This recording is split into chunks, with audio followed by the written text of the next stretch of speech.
Okay guys, so I am now going to build the cage for DSLRs. I have all the parts here. Only tools you're going to need are the 2 Allen wrenches and a flathead screwdriver. So I'm going to set those over here. The first thing we're going to do is grab this piece right here. It is part of the base of the cage, not the part that has the rod attachments here, just this other plate that will attach to this in a bit. The other thing you're going to need, and this is really the only thing you need outside of the actual rig itself, is a Manfrotto 577 quick release. I'll put a link to this in the show notes. You can get this for like 30 to 40 bucks or something like that. This little peninsula area, this is going to be on the rear of the cage, so this flat end is facing forward. You're going to take your quick release. The knob for the quick release needs to be on the left, and then you're going to attach it to this second hole. It's kind of in the center just below that 3/8 thread. So we'll flip the whole thing over. This one screw's a little finicky, but once you get started, you're good to go. Tighten it down, make sure it's center, and we're good. Now what we need to do is attach the base rod section. And to do that, flip everything over, and you'll notice we have a 1/4 20 thread here and a 3/8 thread here. So we're going to put and go ahead and screw down this 1/4 20 thread. Let's see if I can do this. Yeah, there we go, lined up. And as you build this, you're going to want to keep it fairly loose, and then tighten everything up down in the end. Then you have a 3/8 that just drops right in here. See if I can get that threaded. There we go, tighten that down. Now that we have both in, we'll tighten them both down a little bit. Cool, so now we have this row of threads, which we're going to be using to attach the entire ring area, and then we have our 50mm rod section with our quick release. So, again, the knob needs to be on the left, so this is the front of the cage here. We are now going to start building it, and what you need to do is you need to offset it. So it's not going to be, this is the top plate here, it's not going to be perfect like this, it's going to be slightly offset. That way we can still access the lens. Okay, so now we're going to take the bottom left section. You're going to need 2 1/4 20s, and we're going to put it like this. So there will be a hole on the very left end that is exposed. So we're doing the inside 2. And we're going to line this up. Sorry if this looks really awkward, it kind of is because I am straddling my tripod. Oops, wrong Allen wrench. And we're going to attach those. So you can see we have it attached here, and we have the final hole on the end is exposed, so we can see through it there. So now we're going to grab the next one, and you just want to butt it all the way up. And again, we're going to have an empty hole right here in the center, right in the middle of the plate here. I know this is all crazy, but trust me, it'll work. And now we have the entire base unit ready to roll here. So now that we have that, it's time to put the sides on. And the way I have it set up is I have the one that has these 2 circular areas that's on the right of the rig, if you're looking at the back of the rig. So we're going to see if I can do this without dropping these screws. That way. And now we're going to do the next side.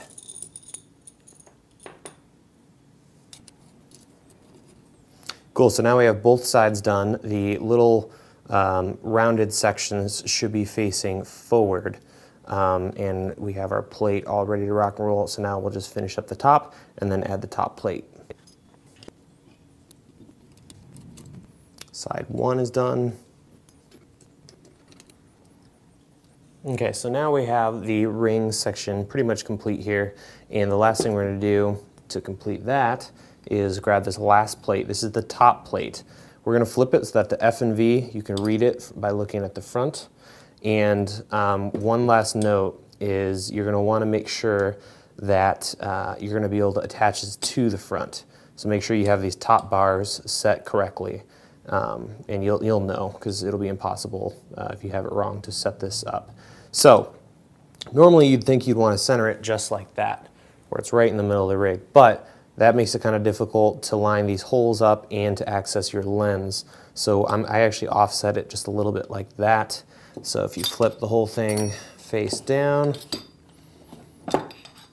and line up your holes, I set it up just like that. So now we're going to screw it down.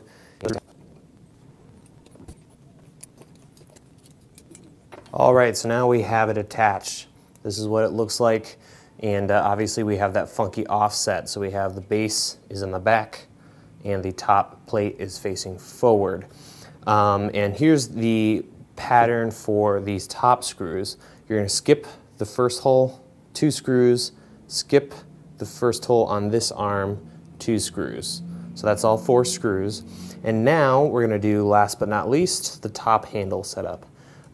This thing is a little weird to get set in because there's that one screw that you have to drop in to that difficult to get to hole.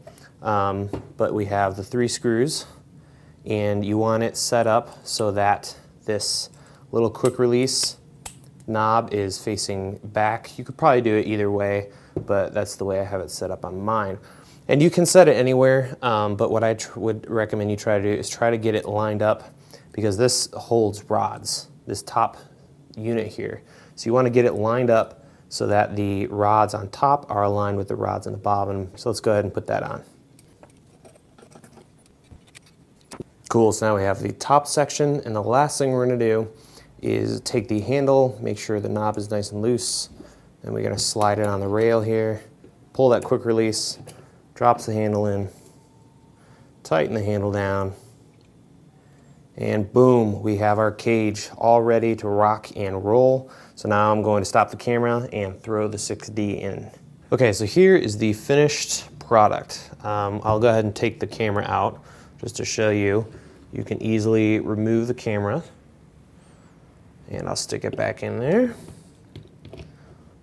Slides in, then I just pull up on that tab to lock it in place. The one thing to check is if you flip it over, and this is what I love, is I finally figured out how, you can still access all your ports, you can still get to your card. The one thing you have to check though is when you open up your battery door, right now it's not working. So what I need to do is, all I have to do is loosen that hair, pull it back a little bit, lock it down a little bit. Oops, apparently I need to tighten one more thing down. And now the camera is just far enough where I can still get to the battery door. So that is the F&V cage, which is built for Blackmagic cameras, but you can mod it and use it with DSLRs. And it's a great cage, really strong, lots of points for accessories, and love that top handle, really sexy, especially since it's adjustable. You can loosen it up and offset it, so if you have something really heavy on one side, you can do that, or you can decide, it needs to come off for whatever reason, and boom, you're done. Hope you enjoyed the video. Check out the website for links to the camera cage, and I will see you guys in the next video.